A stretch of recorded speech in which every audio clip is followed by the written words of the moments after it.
ভুনা খিচুড়ি বা বিরিয়ানি নাকি ঝরঝরে হয় না, অনেকেই দেখি এরকমটা বলে। ইউটিউব রেসিপি দেখেও নাকি তাদের পারফেক্ট হচ্ছে না। তাহলে কি ইউটিউব রেসিপি অকার্যকর? আজকে শেয়ার করছি গরুর মাংসের ভুনা খিচুড়ি। গরুর মাংস ও সবজি দিয়ে ঝরঝরে ভুনা খিচুড়ি রান্নার কিছু প্রয়োজনীয় টিপস থাকছে আজকের রেসিপিতে। সো না টেনে শেষ পর্যন্ত ভিডিওটি দেখার অনুরোধ রইল। আমি যেভাবেই সবসময় খিচুড়ি রান্না করি আজকে ঠিক সেভাবেই শেয়ার করছি আপনাদের সাথে।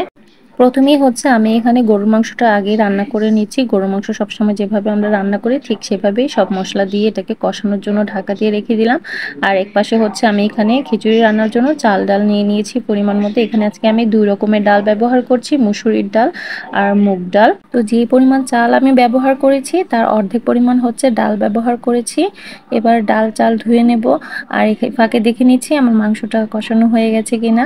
তো এবার ঢাকনা তুলে চেক করে নিচ্ছি, মাংসটা কিন্তু যথেষ্ট তেল আলাদা হয়ে গেছে, বোঝাই যাচ্ছে যে ভালো করে একটু কষানো হয়ে গেছে। আমি আর একটু নেড়ে চেড়ে দিচ্ছি। এবার আমি একটা এক্সট্রা মশলা অ্যাড করছি, যেটা আমি খিচুড়িতে সবসময় অ্যাড করি। তো আমি হচ্ছে সবসময় অ্যাড করতাম এখানে ম্যাগি সাদা ম্যাজিক মশলাটা, তো আজকে আমি এটা দোকানে পাইনি। তো এটা আবার হচ্ছে রাঁধুনির স্বাদ মিশালি নামে একটি মশলা, সেটাও কিন্তু খারাপ লাগেনি। আমি আজকে ফার্স্ট টাইম এটা ব্যবহার করেছি। আমার কাছে টেস্ট এবং ফ্লেভার দুটোই অনেক ভালো লেগেছে।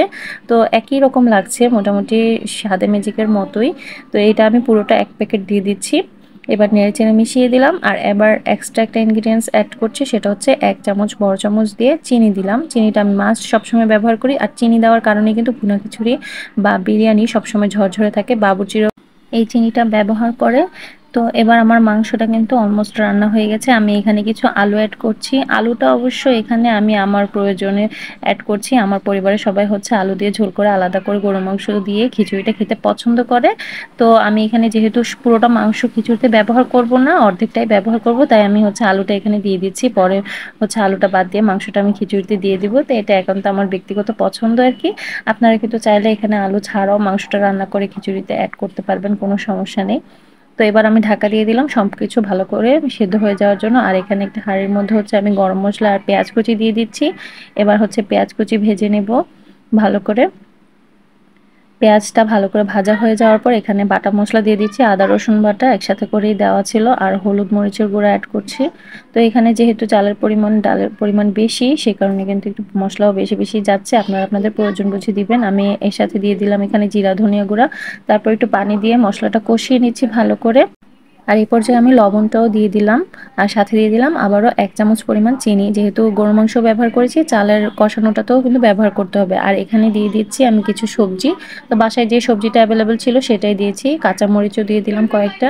আমি এখানে ব্যবহার করছি আজকে মিষ্টি কুমড়া কিউব করে কেটেছি আর আলু স্কোয়ার করে কেটেছি। তো এই যে দেখতেই পাচ্ছেন সবজিটাও কিন্তু মোটামুটি কষানো হয়ে গেছে। এদিকে আমার মাংসও রান্না হয়ে গেছে। তো আরেকটা প্যাকেট মসলা হচ্ছে আমি এই সবজি কষানোটাতে দিয়ে দিলাম।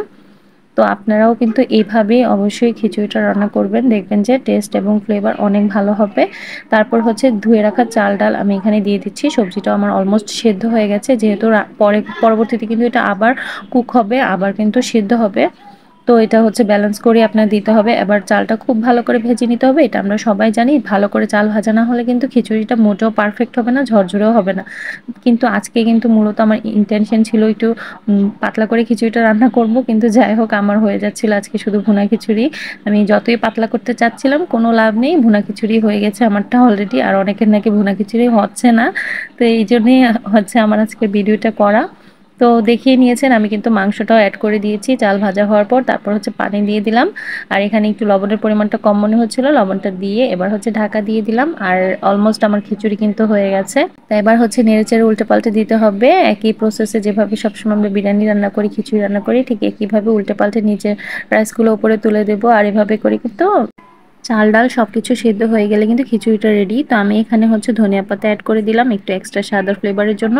এবার আমার খিচুড়ি রান্না ডান, ঢাকা দিয়ে হচ্ছে চুলাটা বন্ধ করে দেব। এবার নিশ্চয়ই দেখেই বোঝা যাচ্ছে যে আমার খিচুড়িটা কিন্তু একদমই পারফেক্ট হয়েছে, ঝরঝরে ভুনা খিচুড়ি। তো ইউটিউব রেসিপি কিন্তু আসলে অকার্যকর না। ইউটিউব রেসিপি দেখেই কিন্তু আজকে অনেক মানুষ পাকা রাঁধুনি হয়েছে। তো হয়তোবা আপনার বা আমার কোনো না কোনো ভুলের কারণেই আমাদের রেসিপিটা হচ্ছে পারফেক্ট হচ্ছে না। তার কারণে কিন্তু এটা বলে ভিডিও করার কোনো মানে হয় না যে ইউটিউব রেসিপি দেখে আমার সর্বনাশ হয়ে গেল বা আমার সব খারাপ হয়ে গেল। তাই সেজন্য বলবো ভালো রেসিপি ফলো করবেন। ভালো রেসিপি ফলো করে অবশ্যই রেসিপি ট্রাই করলে খারাপ হবে না। ভিডিওটা যদি ভালো লেগে থাকে আমার ভিডিওতে একটা লাইক দিয়ে আমার চ্যানেলটা সাবস্ক্রাইব করে দিবেন। সবাই ভালো থাকবেন। আল্লাহ হাফেজ।